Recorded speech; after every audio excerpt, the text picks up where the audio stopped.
Video নিয়ে আয়েশা আপুর সাথে কিছু কথা বলতে। আয়েশা আপু, জি ভাইয়া, কেমন আছেন? আছি আলহামদুলিল্লাহ। আপনি কেমন আছেন? আলহামদুলিল্লাহ। আপনি তো পুরো গ্রামের মেয়ে হয়ে গেছেন। জি ভাই, আমি তো গ্রামের মেয়ে। রাজশাহীতে এসে পুরো কাজে ব্যস্ত। হ্যাঁ। এদিকে আসেন, আপনার সাথে একটু কথা বলি।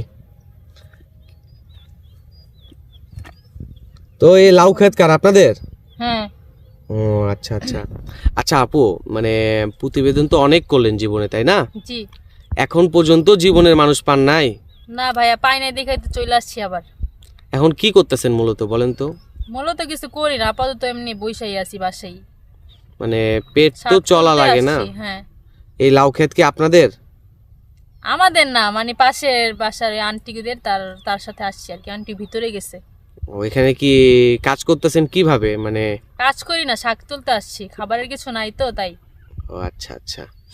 যাক, আবারও আপনার জীবন গল্প তুলে ধরি আমরা। সুপ্রিয় দর্শক, এই বোনটির নাম আয়েশা, রাজশাহী প্রভা থানা। অনেকবার প্রতিবেদন করেছে, বাট জীবনের মানুষ মানে একটা মানুষ যে পাওয়ার, ওই মানুষটা এখনও পায় নাই। তার জীবন গল্প আজ আমরা আপনাদের মাঝে তুলে ধরবো। আচ্ছা আয়েশা, তোমার সম্পর্কে একটু বলো তো আমাদের বোন। কি বলবো, আমি তো আপনাদের ওইখানে গেছিলাম বিয়ের জন্য, লোক খুঁজতেছিলাম, পাই নাই। তো আম্মু অসুস্থ, তো বাসায় চলে আসতে হয়েছে, আইসা পড়ছি। ও আচ্ছা আচ্ছা। হ্যাঁ। আন্টির এখন বর্তমান কি অবস্থা? আছে, আল্লাহ রাখছে, একটু ভালো আছে। ও, তো পরিবারের মানে সব দিক দিয়ে আর কি নাজেহাল অবস্থা, তাই তো? হ্যাঁ। আচ্ছা, ভিডিও তো অনেক করলেন, আপনার তো মিলিয়ন মিলিয়ন ভিউ হইছে, আপনার কি এখনো একটা মনের মানুষ পান নাই? না ভাইয়া, পাইলে কি আর বাসায় চলে আসতাম বলেন? কি যে বলেন। যাক, সংক্ষেপে আপনাকে কিছু প্রশ্ন করব। সবাই আপনার সম্পর্কে কম বেশি সবাই জানে, তাও আমরা নতুনভাবে উপস্থাপনা করি। আপনার পরিবারে কে কে আছে? একটা বোন আছে, আমি আর আমার মা। একটা বোন, আপনি আর আপনার মা। জি। আপনার পরিবারটা ঠিক চলে কিভাবে বলেন তো? আম্মু বাসা বাড়ির কাজ করে, আর আমি টেলারের কাজ জানি। টেলারের কাজ করতাম আগে, এখন আমি কিছু করি না, চলতে কষ্ট হয় অনেক। তারপরে কি করবো, এখন তো আল্লাহ পেট দিছে, খাই দিতে হবেই। ও আচ্ছা আচ্ছা।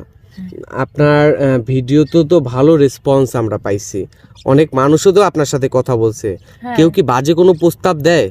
না, বাজে প্রস্তাব দেয় না, বলে যে 2-1 দিন পর জানাইতেছি, এই, একটু পরে জানাইতেছি বলে, সময় নাই, কিন্তু কিছু বলে না। সুপ্রিয় দর্শক, আপনাদের উদ্দেশ্যে আমি একটা কথা বলি, কাউকে মিথ্যা আশা দিবেন না। এই বোনটি একটা বিয়ের জন্য আসছে, একটা জীবনসঙ্গীর জন্য আসছে।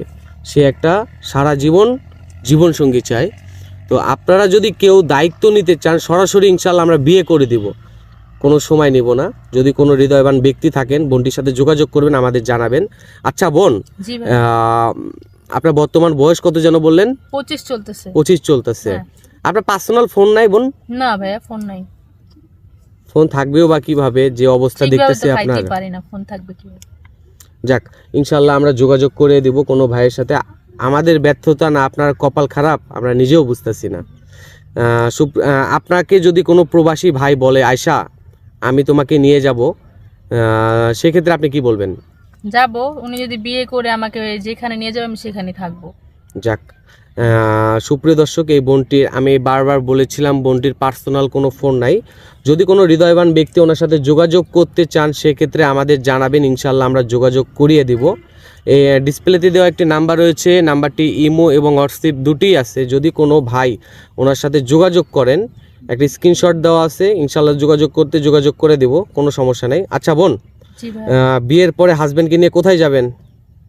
কোথায় যাব, উনি আমাকে যেখানে নিয়ে যাবে, আমার তো শখ আছে হজ করতে যাব তাকে নিয়ে। মাশাল্লাহ মাশাল্লাহ, এভাবে ফ্রেশ মনেরই থাকবেন ইনশাল্লাহ। আচ্ছা বোন, ভালো থাকেন, সুস্থ থাকেন, আল্লাহ হাফেজ। আচ্ছা বলো।